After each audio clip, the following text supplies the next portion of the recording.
Hola, ¿qué tal? Muy buenas noches, bienvenidos a Noticias 22. Qué gusto que nos acompañen. Saludamos, Rafa, a Laura Regis en la interpretación de lengua de señas mexicana. Y vamos a tener mucha información porque, por ejemplo, es jueves de Pulsiones. Rosa Borrás estará aquí en el estudio con Angélica Belleira. Así es, mi querida Laura, amigos del auditorio, qué gusto saludarlos. Vamos a platicar también del altar de Pérgamo, una de las atracciones turísticas de Berlín, que hace referencia a este lugar que estuvo en la antigua Anatolia, actual Turquía, y que es todo un referente y patrimonio cultural de la humanidad. Efectivamente, y también vamos a platicar acerca del próximo estreno de la Compañía Nacional de Ópera. Empieza la temporada el domingo y es una obra de Richard Strauss hijo. El Murciélago, un clásico de fin de año, una mascarada y el inicio de la opereta formal en el más puro estilo de los valses vieneses. Pues comenzamos.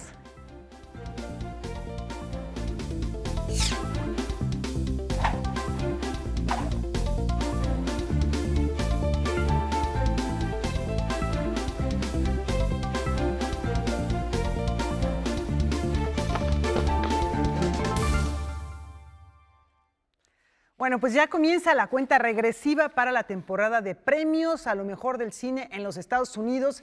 La expectativa siempre es muy importante porque, bueno, Rafa, es, digamos, el arranque de una serie de premiaciones que se van a dar a lo largo de los siguientes meses y es como un poco profética de alguna manera. En efecto, la antesala a los premios Oscar son los Globos de Oro que celebran el 6 de enero su edición número 76 y hay un mexicano involucrado. Ya en 2014 estuvo con Gravity, ahí está la pista, Alfonso Cuarón, ahora, y se llevó el Globo de Oro por Gravity en el 14. Se lo va a llevar esta vez también. Mejor película extranjera, Roma, ¿será? Best Motion Picture Drama. Black Panther, Black Klansman, Bohemian Rhapsody. El anuncio de los Globos de Oro abrió formalmente la temporada de premios. Considerados la antesala del Oscar, estos galardones marcan la pauta de lo que se avecina en los meses siguientes. Sin embargo, las postulaciones generaron muchísimas dudas y extrañeza. Ya se debate en redes sociales la calidad de los filmes seleccionados y no es para menos. En primer lugar, resalta la inclusión de Pantera Negra. Por primera vez en su historia, un largometraje de superhéroes disputará el premio a la mejor película de drama. No es que este filme sobre el rey de Wakanda sea malo, pero había muchísimas otras opciones. Nace una estrella, El infiltrado del clan, If Beale Street Could Talk y Bohemian Rhapsody completan la quinteta. We're all legends.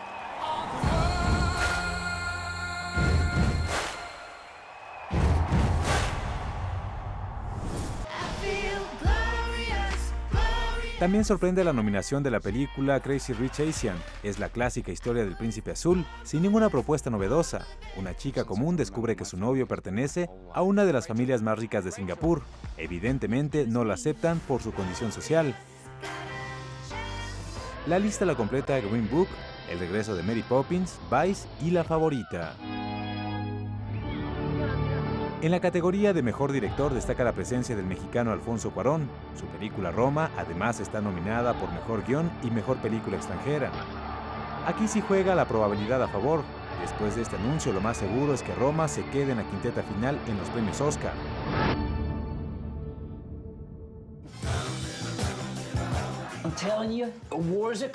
Spike Lee es otro de los candidatos fuertes con su película El infiltrado del clan, la disparatada historia de un afroamericano que se infiltró en el Ku Klux Klan. We're on a roll, baby.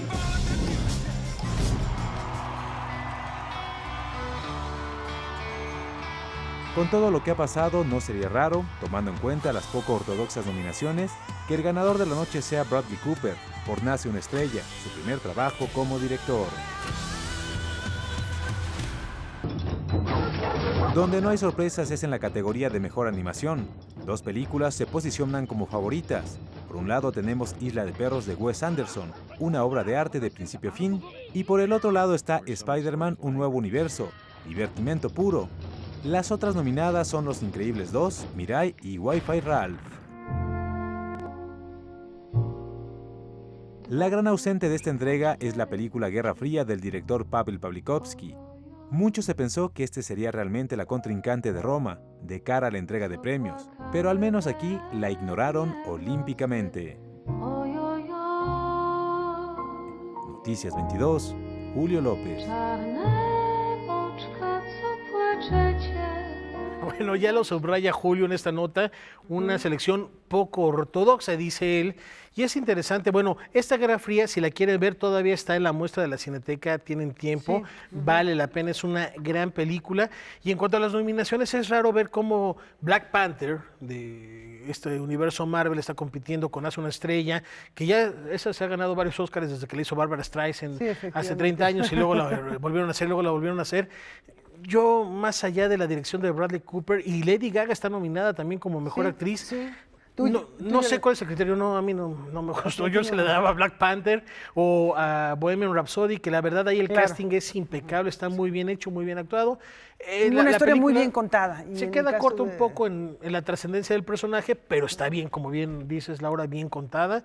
Es una historia bien contada. Ahora, a lo mejor conociendo la biografía o investigando un poco más la biografía del protagonista, de Freddie Mercury, pues uno diría, ay, faltaron cosas o algunas cosas no son quizá tan apegadas a la realidad. Pero bueno, sin considerar eso, considerando que es finalmente un recuento, un divertimento. Un divertimento y una ficción de alguna manera, ¿no? Una ficción con elementos reales. Yo creo que habría valido más la pena. Y yo no soy muy seguidora de Lady Gaga, no me gusta. Ay, no, a mí de verdad, me quiero que se acabara la película desde que empezó, pero no sucedía. Y en cuanto a las animaciones, hay que esperar a que se estrene Spider-Verse aquí en México, ya será la próxima semana. Pero Isla de Perros de Wes Anderson es una obra de arte y seguramente también dará que hablar. Y aquí lo importante, Laura, es desearle mucho éxito a Alfonso Cuarón por Roma. Eso sí. Yo creo que bien merecida se la tiene. Y Yo ya se estrena en espero Netflix, que sí. Se estrena, dime qué día se estrena, ¿el 16? No, el 14. ¿O el 14? El 14 se estrena el 14. ya en la plataforma digital y a la par va a estar circulando Pero todavía en yo algunas creo que salas. vale muchísimo la pena verlo en la gran pantalla. La van a proyectar en Los Efectivamente, Pinos, tuvo un financiamiento por parte de Netflix y por ello es que esta plataforma la va a estrenar de una manera muy cercana a su estreno en pantallas grandes, pero la negociación sí permitió que se hiciera en los cines, porque dadas las características de la película, como prácticamente cualquier otro film, vale la pena verlo en la sala oscura y darse su tiempo y disfrutarla plenamente. Después la volvemos a ver en Netflix. Ojalá, a mí Gravity no me gustó, ojalá Roma sea Gravity una también historia era una diferente. película para verse en pantalla grande. En pantalla grande, indiscutiblemente. Bueno, y del cine nos vamos a la música barroca. Vamos a la Laura. música, efectivamente, como dice Rafa, esto es música barroca, lo organiza el Seminario de Cultura Mexicana y ahí hace su debut una violinista francesa que es Hélène Schmidt. Por primera vez en nuestro país se presenta la violinista francesa Hélène Schmidt dentro de las actividades del ciclo de música barroca Baroque Fest 2018. Con una carrera que la ha llevado a colaborar con diferentes agrupaciones en Europa y a presentarse también en países como Corea, la artista habló del modo en el que ella concibe el barroco. Un répertoire surtout. Un répertoire et une époque, c'est ça baroque. C'est l'histoire de l'Italie entre 1580 et 1750, et la même chose pour la France et l'Allemagne. C'est une époque où l'Europe vibre d'une façon particulière, et différente en Italie qu'en France, différente encore en Angleterre, et c'est ça qui me fascine. Marco Uccellini e Ignacio Albertini son dos de los compositores del barroco italiano que influyeron a Schmidt desde su temprana carrera. Schmidt expone la potencia que el barroco ejerce sobre el público. Je pense que le public est toujours captivé dès qu'on lui apporte du feu et de la flamme. Voilà, donc dès qu'on apporte du feu et de la flamme, le public adore, quel que soit le répertoire. Mais évidemment, il ne faut pas confondre feu et flamme avec gadgets, scintillants, etc. Le feu et la flamme, c'est l'intériorité, c'est la passion intérieure, c'est le goût vers la connaissance qui brûle, qui vous brûle, c'est ça, et le public sent ça.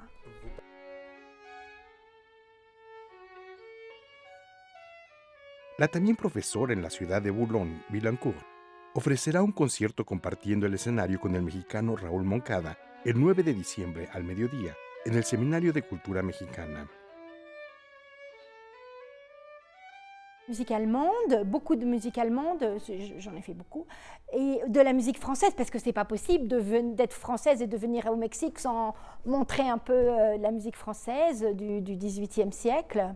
Donc Leclerc, Rebelle, c'est ce qu'on a joué dans le premier concert, et encore Leclerc et Rebelle dans le deuxième et troisième concert. Et enfin, bien sûr, Bach, c'est ma passion première, ma passion avant tout. On ne peut pas être un violoniste sans aimer follement Bach.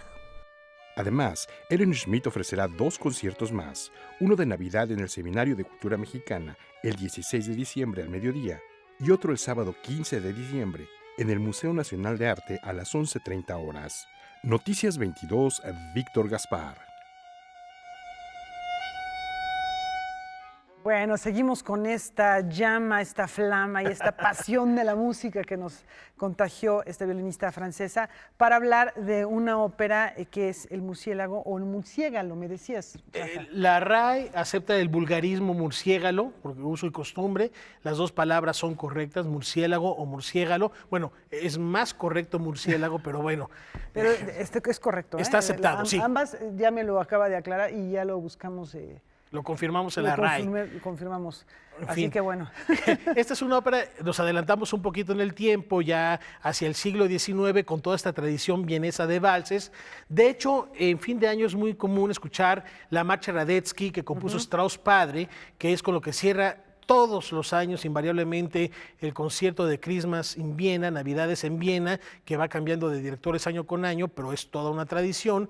Y antes, también, dentro de esta temporada de programas, se escucha El murciélago de Strauss hijo, que es otro clásico, es una mascarada, es verdaderamente divertida la comedia de enredos que se genera y con música hermosa, que abre la puerta, ya lo decíamos al inicio del programa, Laura, a lo que sería la opereta, con una tradición austriaca, con una tradición que había mucho tiempo preponderado en Italia. Efectivamente, y bueno, Luis Miguel Lombana dirige esta versión. Vamos a escuchar algunos de los detalles y prepárense porque el domingo ya empiezan las funciones. La Compañía Nacional de Ópera de Limba anunció su próximo estreno. Die Fledermaus, El murciélago de Johann Strauss hijo.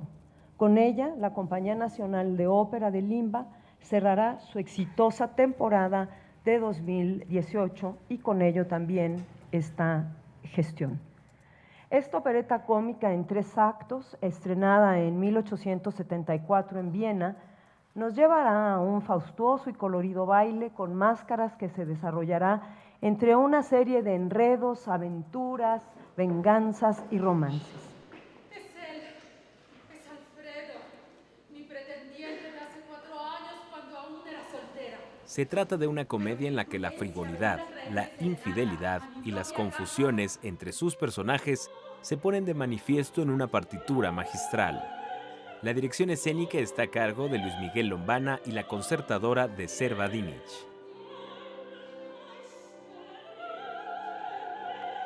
De una parte está más ligera, de otra parte es muy difícil porque para orquesta, por ejemplo, empezando de orquesta, se pide un sonido típico de orquestas de Viena y sabemos que la Orquesta Sinfónica de Viena es Filarmónica de Viena, es una de las, si no más conocida y más reconocida del mundo, destacada del mundo, una de las más importantes del mundo. Entonces él tiene un sonido muy fino, muy ligero, muy expresivo y eso también como primera cosa es un reto para una orquesta.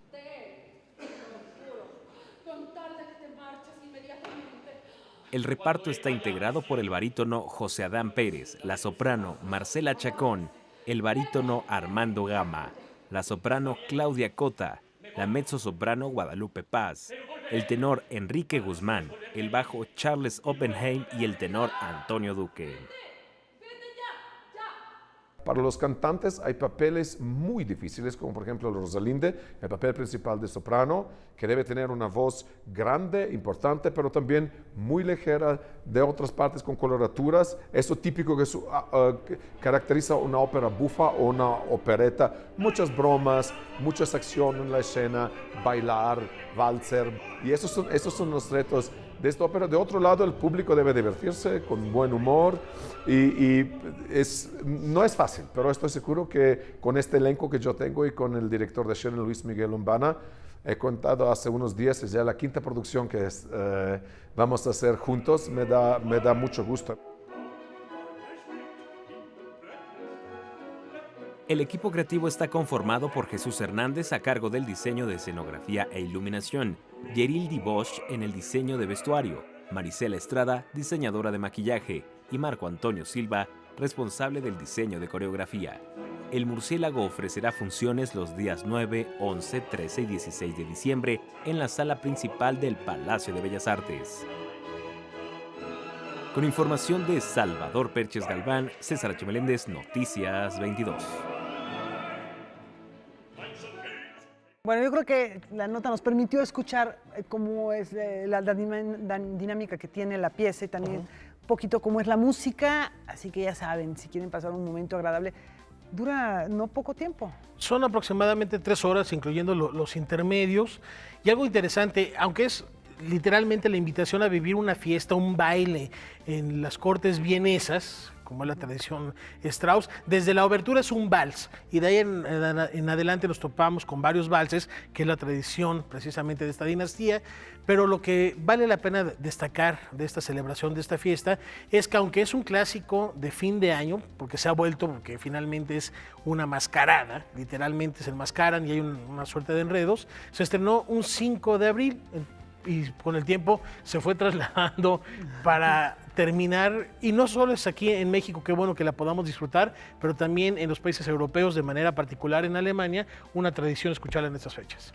Bueno, pues qué bueno que se sume a la tradición también mexicana de música y de conciertos que ya les iremos diciendo. Más allá del cascanueces, mejor el murciélago, de verdad. Sí, bueno, porque el cascanueces, bueno, a lo mejor hay gente que por primera vez va a ver el cascanueces. Si no lo han visto, váyanlo a ver. Entonces, si ya lo vieron, vayan a ver. Eso me parece una buena recomendación. Tenemos más al regresar.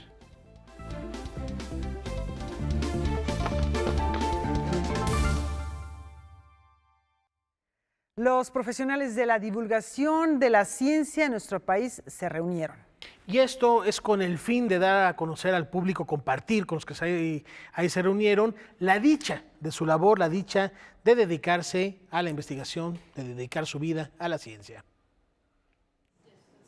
Con el tema de la difusión de la ciencia, culminó por este año el Seminario Permanente de Gestión Cultural que organiza el Centro Cultural de España en México. Esta última sesión contó en el panel con la directora del Museo Universum, Gabriela Saragusi, y del periodista y divulgador científico Pepe Gordon.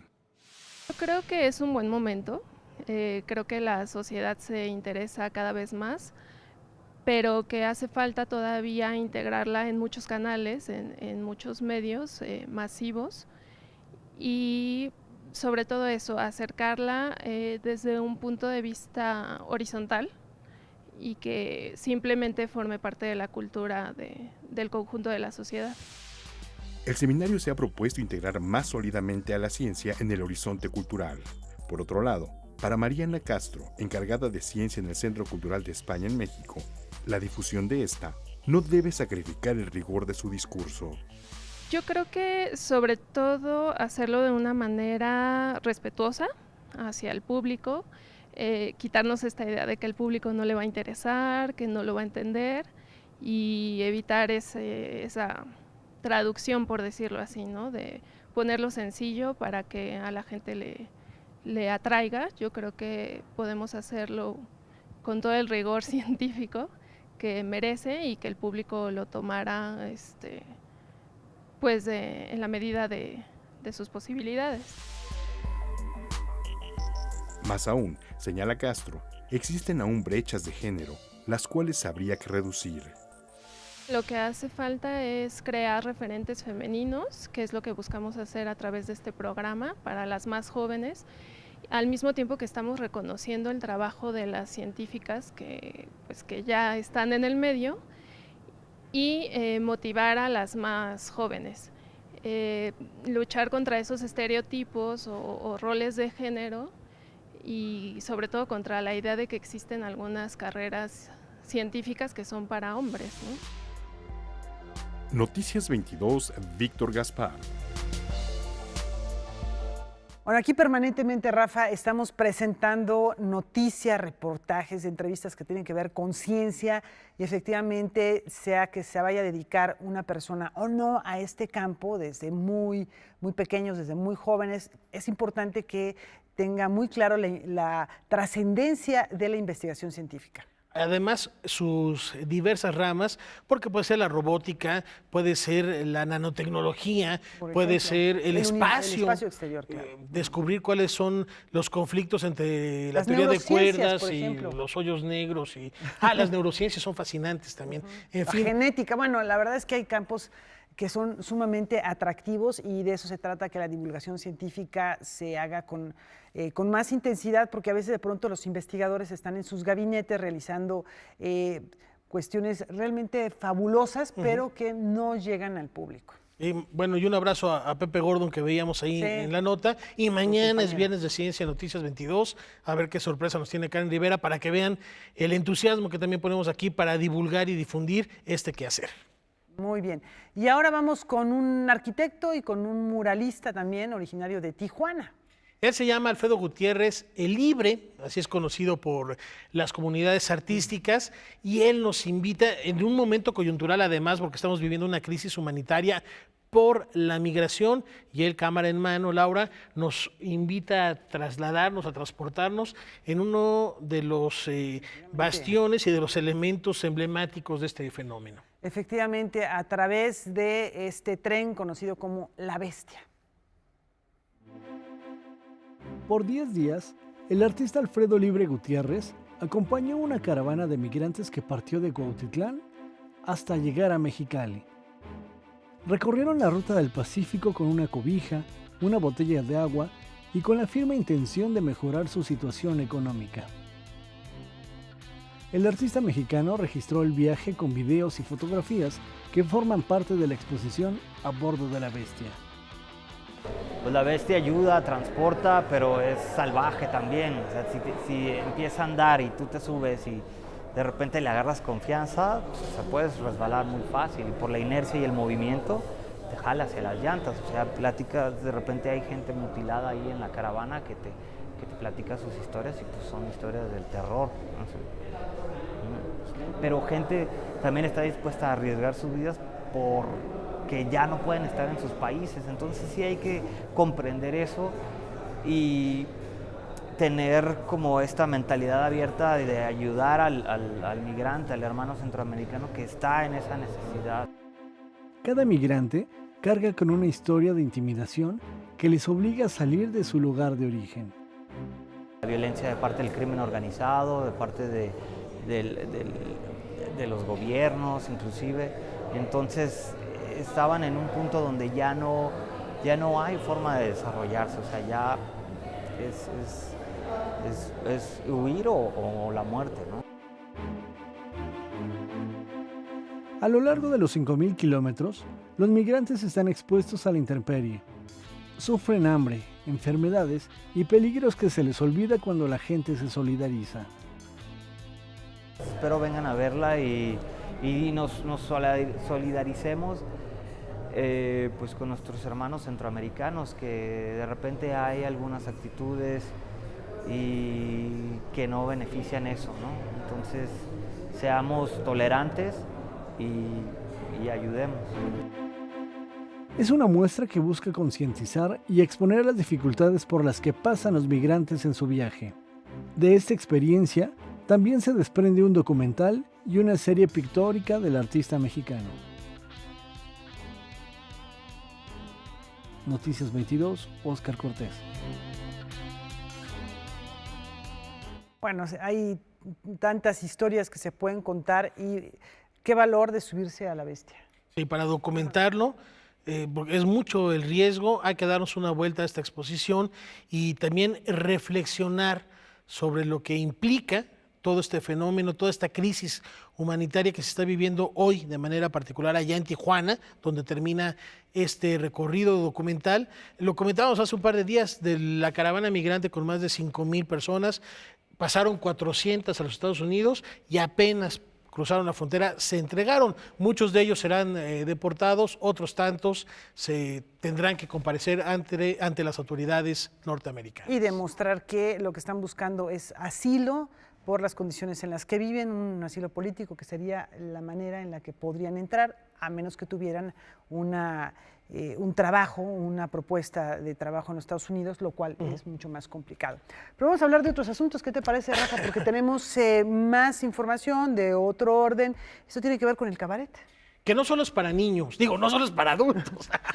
Es que yo desde que era niño iba, entonces por eso. Pero no solo es para adultos y para muestra, un botón. Vuelve a El Vicio La Carpa, iniciativa de cabaret infantil para todo público que estará acompañada por una pequeña feria de libro en la que participarán editoriales como La Diéresis, Aulleo, Era, el Fondo de Cultura Económica, Coco Books y Cassandra, entre otras. La Carpa es el espacio infantil y para todas las familias de Teatro Bar El Vicio. Entonces es la carpa de día y el vicio de noche. Es así, y hacemos teatro cabaret para niños y niñas, teatro crítico, de pronto medio político y así, cosas adecuadas a la edad, pues, pero dentro del cabaret, dentro de la crítica política y social, con humor. Velociraptías. Estas tienen largas y encorvadas uñas que usan para pellizcar a los niños. No ha ocurrido todo el año, tuvimos 2 temporadas largas, una fue con un apoyo del FONCA para espacios independientes y así logramos como arrancar la carpa, ¿no? Ya habíamos hecho algunas cosas, pero lo logramos arrancar un poquito más pues ya definido, ¿no? Entonces estuvieron Cabaret Misterio, Yuri F. Nieves con El Hombre Bala, o sea, tuvimos una temporada muy linda. Y más o menos fue de abril a julio. Luca hizo otra mitad, que es una obra de Talía Loaria, de Cabaret Loaria Kids. Salen un chorro de chiquillos en escena. Es una obra que le dedica a su hijo, es una historia de su hijo, nada, que usaba una blusa rosa o unos tenis rosas. Y el papá le decía que no, y entonces fue así de, no, ¿qué te pasa? ¿Por qué no va a usar unos tenis rosas si él quiere usar tenis rosas? En fin, es una cosa de género que también pues es muy hacia el cabaret, con perspectiva de género, de derechos humanos. Es mi computadora inteligente que me ayuda a hacer todo lo que se me ocurre en mi laboratorio. Las compañías de cabaret que se presentarán son Salta pa' Atrás, Julia Arnaut y Janet Miranda, Vereda Teatro, Hombre Bala y Cabaret Loaria. Todas las funciones tienen un costo de entrada de 150 pesos. Noticias 22, Irma Gallo. Bueno, y ahora vamos a algo que tiene que ver también con el espectáculo y un personaje inolvidable que es Esperanza Iris. Vamos a recordar la historia de esta mujer que funda uno de los teatros más importantes del siglo XX en nuestro país. Desde muy joven, María de los Ángeles Estrella del Carmen Bonfil Ferrer mostró tener gran talento. Para ayudar a su familia, comenzó a trabajar en una compañía de zarzuelas. Para evitar el desprestigio del apellido, se cambió el nombre a Esperanza Iris, con el cual recorrió el mundo y pasaría a la posteridad.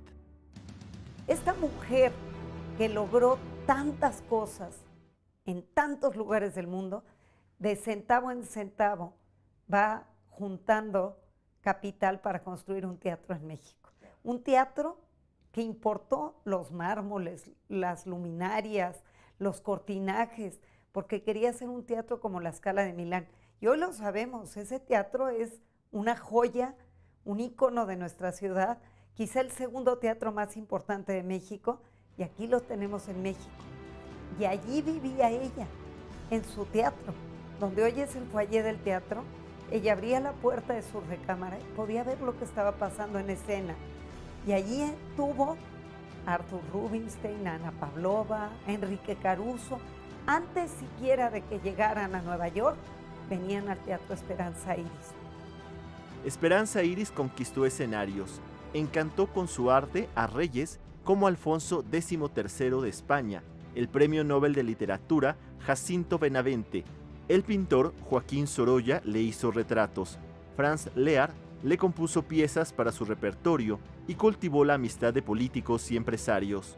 Sin embargo, su vida personal no fue tan afortunada.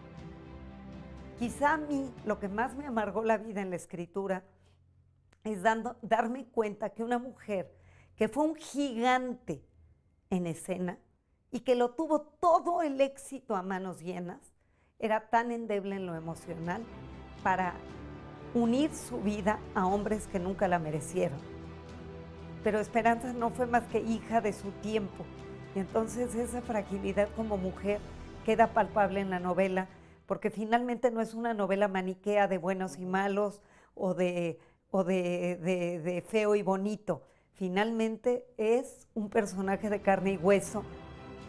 Esperanza Iris defendió a Paco Sierra hasta el último momento, ocasionando con esto que las amistades la dejaran sola. Toda esta investigación está en la novela de Silvia Cherem y será presentada el domingo 7 de octubre al mediodía en el Gran Hotel de la Ciudad de México. Acompañarán a la autora, entre otros, Olivia Gorra, Alejandro del Ángel, Sandra Lorenzano y Rubén Ibarra, sobrino nieto de la reina de la opereta. Noticias 22, Alberto Aranda. Bueno, y tiene una vida personal también muy azarosa, con parejas que no le hicieron nada bien y tener que salir adelante ella sola. Yo creo que hay varias perspectivas desde las cuales se puede abordar el personaje que es Esperanza Iris. Hasta una novela policial se puede escribir a partir del accidente aéreo, donde estaba involucrado su esposo, y en fin. Y el gran amor de su vida y por el que daría todo, pero ya saben que luego hay amores no correspondidos. 1918 se inaugura el teatro por excelencia entonces de la República, que era el teatro que hoy lleva su nombre, ahí en la calle de Donceles, que sigue vigente y que de verdad vale la pena visitar, recorrer, y tiene una programación muy selecta, muy ecléctica. Visítenlo de verdad. Ahorita en estas fechas decembrinas habrá que visitar el Teatro de la Ciudad de Esperanza Iris. Volvemos.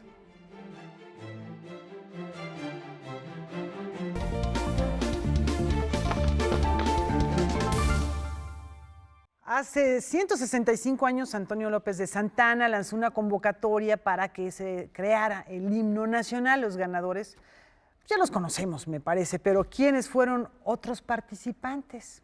Vamos a ver. ¿Quiénes? En 1853 se lanzó la convocatoria en el Diario Oficial para componer el himno nacional mexicano. Se inscribieron 25 propuestas literarias que fueron entregadas en sobres identificados con epígrafes. La propuesta ganadora fue la de Francisco González Bocanegra, y posteriormente se sometió a un concurso de música en la que se eligió la composición de Jaime Nuno. El interés por conocer las obras que fueron descartadas llevó al periodista Federico Vale Chirino a buscar en archivos públicos y privados las letras y partituras que fueron inscritas en el concurso. El resultado fue positivo. Cada una de las obras fue localizada y registró toda su investigación en el libro Memoria Sinfónica e Histórica de Himnos Nacionales. Hay que recordar que Estados Unidos no existía como potencia mundial. México, hay que recordar que también habían pasado 5 años de haber perdido la mitad, más de la mitad del territorio nacional. Era el 11º periodo de Antonio López de Santana, que fue el último. Había que verdaderamente hacer una convocatoria a México, al país, para la unidad y para el nacionalismo. Participan 25 poetas. Sí sabemos los nombres, vienen en el libro, y sabemos el jurado. La crónica de la investigación está acompañada de imágenes de los archivos originales. Ofrece la localización física de cada una de las piezas y algunas versiones audibles de las propuestas inscritas. Les recomiendo checar la página 99. En la página 99 hay un código QR. Y entonces, ¿dónde van a encontrar algunas versiones del himno? Algunas que incluso concursaron. Entonces, con un lector de código QR, pueden escuchar algunas versiones antiguas, tanto del himno que conocemos como algunas otras que concursaron por allí. Esta publicación forma parte de un proyecto audiovisual que tiene como objetivo interpretar todas las partituras en un concierto público para el próximo año. Noticias 22, Óscar Cortés. Bueno, estaremos al pendiente de ese documental. Hay muchas cosas que comentar que ya estaremos planteando en otra ocasión sobre la amistad que tenía Jaime Nuno con Antonio López de Santana, sobre esta historia romántica de que González Bocanegra estuvo encerrado escribiendo las letras del himno en sus 10 estrofas y que algunas hacían referencia al presidente. En fin, en otros temas vamos a viajar por el mundo y vamos a viajar por el tiempo, 2000 años en la historia, a la antigua Anatolia, actual Turquía, donde se erige uno de los lugares más emblemáticos y parte de esta historia se encuentra en Berlín y de ella nos platica esta noche nuestra querida amiga y corresponsal de la Deutsche Welle, María Luz Moraleda, a quien como siempre saludo con muchísimo gusto. Mi querida María Luz, ¿cómo estás? Muy buenas noches, qué gusto saludarte. Hola, buenas noches Rafa, hola, ¿qué tal amigos de Canal 22? Un gusto saludarles de nuevo. Y hoy vamos a recorrer un patrimonio cultural de la humanidad, una de las principales atracciones turísticas en Berlín, que a pesar de que está cerrada, está también visitable. Si han venido a Berlín, saben que uno de los museos imprescindibles para visitar es el Museo de Pérgamo. Y es que su nombre hace referencia al altar de Pérgamo, un monumento construido durante el siglo II a.C. en la que fue una de las ciudades más importantes de los reinos helenísticos tras la muerte de Alejandro Magno. Por ejemplo, los frisos de este altar son muy visitados por eso, porque son una de las obras maestras de la escultura griega antigua. Pues bien, este altar, que se encontraba en la actual Turquía, fue descubierto por el arquitecto alemán Karl Humann y reconstruido en Berlín en el siglo XIX. Miles de turistas visitan cada año este altar ubicado en la llamada Isla de los Museos de Berlín, considerada Patrimonio de la Humanidad por la UNESCO. A ver, María Luz, pero lo decíamos, ahorita está en un proceso de restauración, pero Yadigar Assisi, este artista, nos invita, a pesar de estar cerrado, a recorrerlo y hacer un viaje al pasado e inclusive encontrarnos con él. Así es, el altar de Pérgamo se encuentra en estos momentos cerrado al público por trabajos de restauración dentro del museo. Por eso la alternativa, si vienen ahora, es una imagen panorámica virtual en 3D de más de 3.000 metros cuadrados diseñada por el artista Yadigar Assisi. Al entrar en este panómetro cilíndrico totalmente envolvente, hacemos un viaje al Pérgamo de hace 2000 años. Y es que además del altar podemos ver cómo era la vida entonces en esa ciudad, podemos ver a sus ciudadanos. Así se agregó escenas suplementarias como por ejemplo un altar de sacrificios, un mercado de esclavos o el taller de un cantero. Y como anécdota, el propio artista se ha inmortalizado entre la multitud, así que si vienen a verlo, el reto será buscarlo. Ahí me pareció verlo, María Luz, en esas imágenes que nos compartes. Y Yadigar no es la primera vez que hace esto, ya ha recreado otros lugares con estas panorámicas, con estos túneles de tiempo y del espacio. María Luz, platícanos dónde más lo podemos encontrar, por favor. Así es, en mi caso descubrí la imagen panorámica de Assisi sobre el muro de Berlín que se encuentra en Checkpoint Charlie, y creo que lo que llama la atención de este artista es cómo escoge un tema y juega con las luces y sonidos para que cuando estemos dentro de ese cilindro virtual sintamos cómo era la vida ahí, cómo pasa el tiempo en ella. Y en ese caso uno puede también ver, en el caso del muro de Berlín, cómo era vivir en una ciudad dividida por un muro entonces. Ahora, por ejemplo, también puede verse otra imagen panorámica sobre la Gran Barrera de Coral de Australia, ubicada en el gasómetro de Pforzheim, al sur de Alemania. Y vale la pena porque parece que estamos completamente bajo el agua sin necesitar clases de buceo. Sumerjámonos en las profundidades. Muchísimas gracias, María Luz Moraleda, corresponsal de la Deutsche Welle. Hasta la próxima. A ustedes, gracias, y hasta la próxima semana con más temas culturales europeos desde DW Berlín. Muchísimas gracias, pues está la invitación, Laura. Suena fascinante de verdad esta propuesta para viajar no solo a las profundidades, ya lo diríamos con estas otras instalaciones, sino de manera particular a la antigua Anatolia, aprovechando nuestra visita a Berlín. Habrá que ir. Habrá que ir. Bueno, estamos hablando de más de 2000 años, el año 200, 150 antes de Cristo. Bueno, es una recreación que gracias al arte, a las tecnologías, es posible hacer. Así que bueno, ya les dimos una probadita, ¿no? Y ahora les tenemos teatro. El Teatro El Galeón, particularmente el Centro Cultural del Bosque, lleva ahora el nombre de un distinguido creador escénico. El emblemático Teatro El Galeón, parte de la infraestructura escénica de la Coordinación Nacional de Teatro de Limba, emprende un nuevo viaje. Ahora, como Teatro El Galeón Abramo Seransky. Y dice así: la Secretaría de Cultura y el Instituto Nacional de Bellas Artes, en reconocimiento al pilar fundamental para la creación de este espacio teatral, a partir de esta fecha agregan al Teatro El Galeón el nombre del dramaturgo y director de escena Abramo Seransky, Ciudad de México, 26 de noviembre del 2018. Enhorabuena y vengan muchas gracias.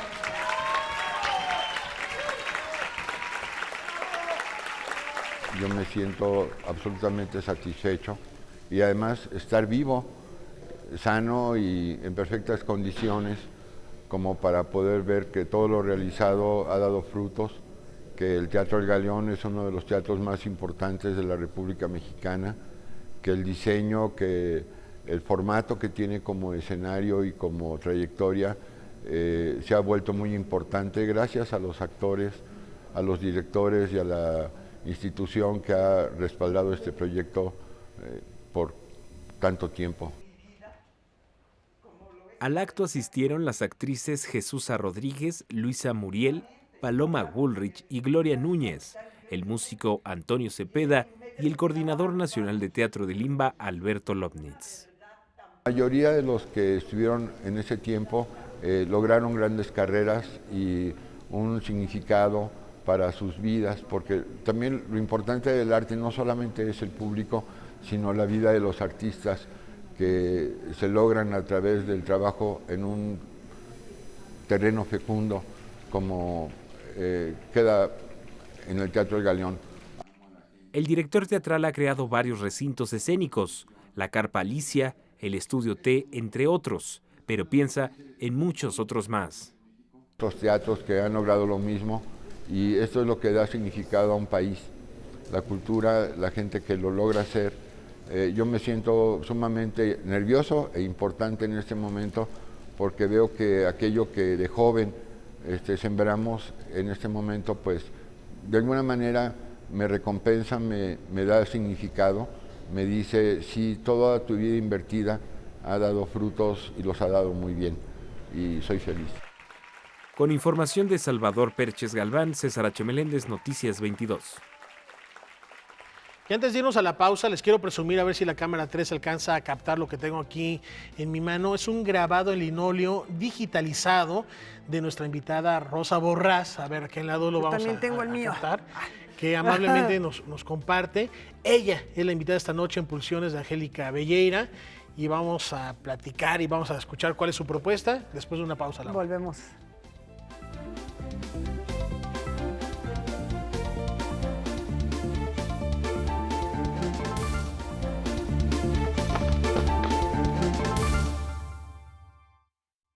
Buenas noches, estamos muy contentos de tener esta ocasión a Rosa Borrás. Vamos a ver una cápsula y regresamos a hablar con ella. ¿Qué poder tiene darle cuerpo al nombre?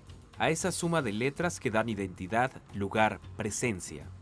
¿Y qué pasa cuando la persona que se nombra ya no es visible porque su vida ha sido violentada, extinguida o se encuentra en el limbo bajo la clasificación desaparecida? Esos nombres otorgan consuelo, generan empatía, dan otro cuerpo, los sentimos cerca. Rosa Borrás concede al arte en el bordado una cualidad de memoria, de crecer en la solidaridad y en los afectos. Se formó en el diseño gráfico y las artes visuales tanto en México como en Estados Unidos. Siempre ha creído en el trabajo en colectividad y tiene en la confluencia de tela, hilo y aguja el entramado para hacer visibles los feminicidios en el país. Lo hace con nombres y no con los números que de tan grandes en suma pueden nublar la cualidad humana. En 2011, al lado del colectivo Fuentes Rojas, inició el bordado en espacios públicos en Coyoacán, donde invitaba al público a confeccionar nombres de víctimas de la violencia por la llamada guerra contra el narcotráfico en México. Hubo réplicas en Guadalajara, Cuernavaca y Cancún, Barcelona, Córdoba, Argentina, París y Montreal. En agosto de 2012, Rosa organizó Bordando por la Paz en la ciudad de Puebla, donde vive hace 13 años y que presenta altos índices de feminicidios. Con gente participativa en las plazas que hilvanan nombres colgantes en muros o son expuestos en aceras y galerías, el colectivo ha crecido ante la necesidad de visibilizar los asesinatos de mujeres, como lo ha hecho con periodistas y los casos irresueltos de Ayotzinapa, la guardería ABC o las violencias contra la comunidad lésbico, transexual y gay. Para Rosa, esta práctica es de un aprendizaje horizontal y de experiencia democratizadora. Genera empatía y conecta a la gente con las víctimas y sus familias en un nivel afectivo y también efectivo en solidaridad. Por desdicha, la tarea creativa de ella y sus compañeras de camino proseguirá en un país inmerso en el círculo de la violencia y muerte. Pero la memoria se continuará abordando. Con información de Angélica Abelleira, Noticias 22. Bueno, el tema que Rosa Borrás ha implementado junto con Colectivo es un tema muy rudo, muy duro, muy triste en este país. Pero Rosa, cuéntanos cómo el arte puede transformar esto que es oscuro, que es injusto, que es doloroso en este país, ¿cómo transformarlo? Pues yo creo que es el arte nos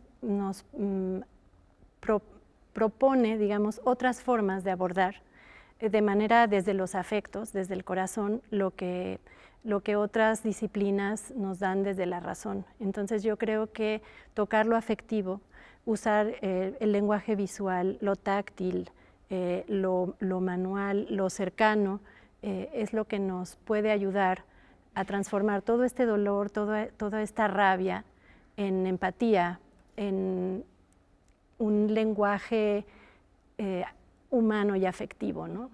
Sí, porque lo que ha pasado quizá en este país desde el periodismo, por ejemplo, desde la investigación, es que este cúmulo de números, estas estadísticas, hacen que todo se vuelva ya normalizado. Es decir, no le damos rostro a esos cuerpos, a esos nombres que existen, sean mujeres, periodistas, gente lésbico, transexual, ¿no? O gay.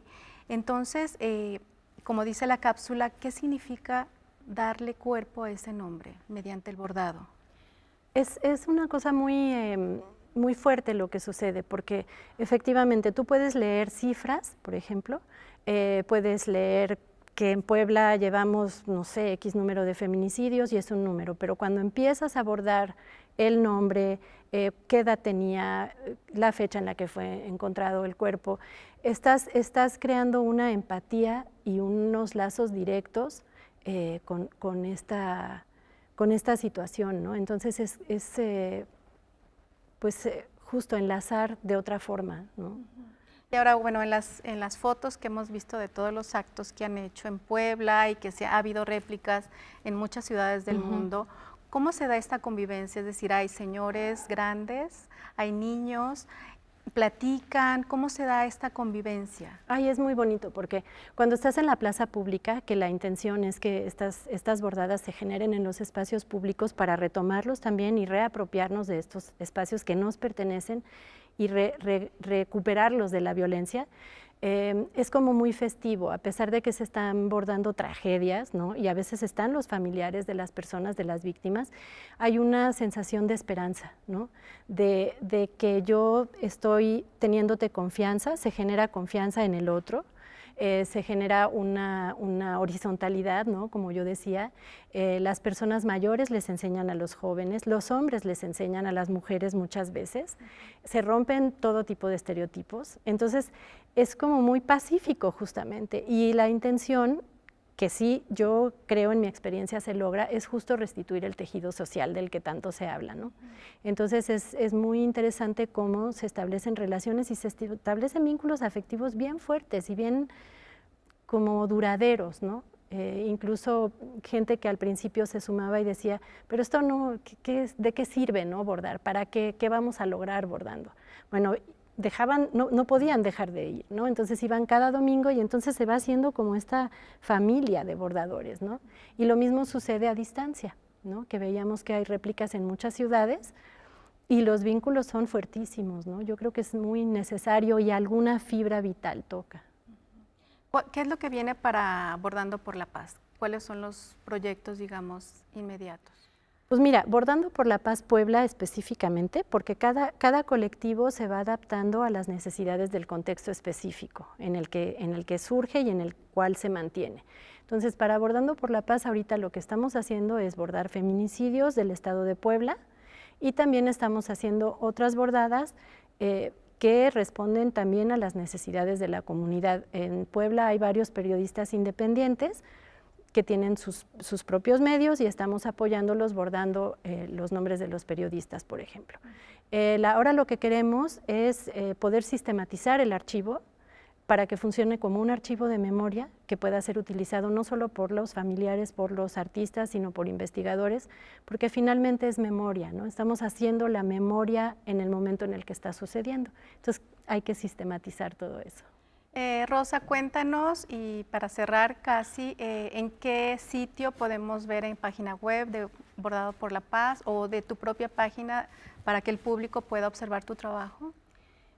Bordando por la Paz tiene una página, Bordando por la Paz Puebla, en Facebook, así la encuentran, Bordando por la Paz Puebla. Hay un blog que es bordandopazpuebla.wordpress.com. Y mi página, donde también les puedo dar información y podemos ver otras cosas, es Espacio Rosa, Taller de Arte. Creo que lo vimos en pantalla. Y mi correo, ¿no? Ajá. Y bueno, nada más para cerrar, quisiéramos agradecer parte del video que pusimos ahí en nuestra cápsula de Lado B y de Ibero Puebla. Sí. Y bueno, pues muchísimas gracias por el regalo que nos diste. Muchas gracias, buenas noches, Rafa y Laura. Gracias. Gracias. Rosa, Angélica, de verdad, fascinante propuesta y qué mejor el arte para levantar la voz y sumarnos a estas causas, construyendo, creando y creando conciencia colectiva a través de esta propuesta. Felicidades, de verdad. Muchas gracias. Y habrá que darnos Muchas una vuelta a gracias. Puebla también.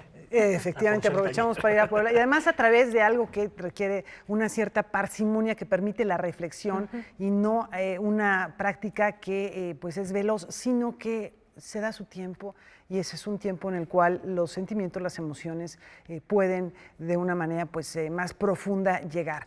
¿Nos despedimos con música, Rafa? Como es costumbre, hoy hubiera cumplido 98 años el creador del cool jazz, el maestrísimo pianista Dave Brubeck, más de 200 composiciones, Laura, que lo inscriben en la historia de los ritmos sincopados como uno de los leyendas y un referente indiscutible. Bueno, y con su cuarteto hizo realmente historia, lo recordamos con esta música. Disfrútenlo. Gracias. Buenas noches.